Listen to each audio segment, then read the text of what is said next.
Please subscribe and you can download this code from description below. In Python, you can pass named variable arguments to a function using the kwargs syntax.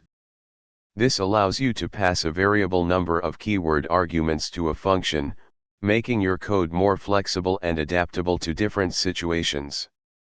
In this tutorial, we'll explore how to use kwargs to pass named variable arguments in Python, and we'll provide code examples to illustrate its usage. The kwargs syntax in Python allows you to pass a variable number of keyword arguments to a function. Keyword arguments are arguments that you pass to a function using the keyword equals value syntax. Kwargs collects these keyword arguments into a dictionary within the function, where the keyword becomes a dictionary key, and the corresponding value becomes the dictionary value. Here's the basic syntax for using kwargs.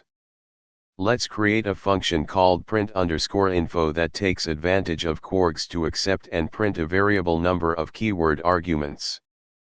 In this example, we define the print_info function with kwargs. Inside the function, we use a for loop to iterate over the kwargs dictionary and print each key value pair.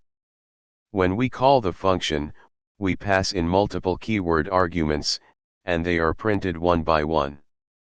To pass named variable arguments using kwargs, you simply provide keyword arguments when calling the function. Here's an example. In this example, we define a calculate_total_price function that takes kwargs. We then pass in a dictionary named items containing item names as keys and their corresponding prices as values. By using items when calling the function, we pass all the items and their prices as keyword arguments to the function. The function calculates the total price and returns it. In conclusion, kwargs is a powerful feature in Python that allows you to pass named variable arguments to functions, making your code more flexible and versatile. By using kwargs, you can write functions that can accept different sets of keyword arguments, enhancing the overall functionality of your code. ChatGPT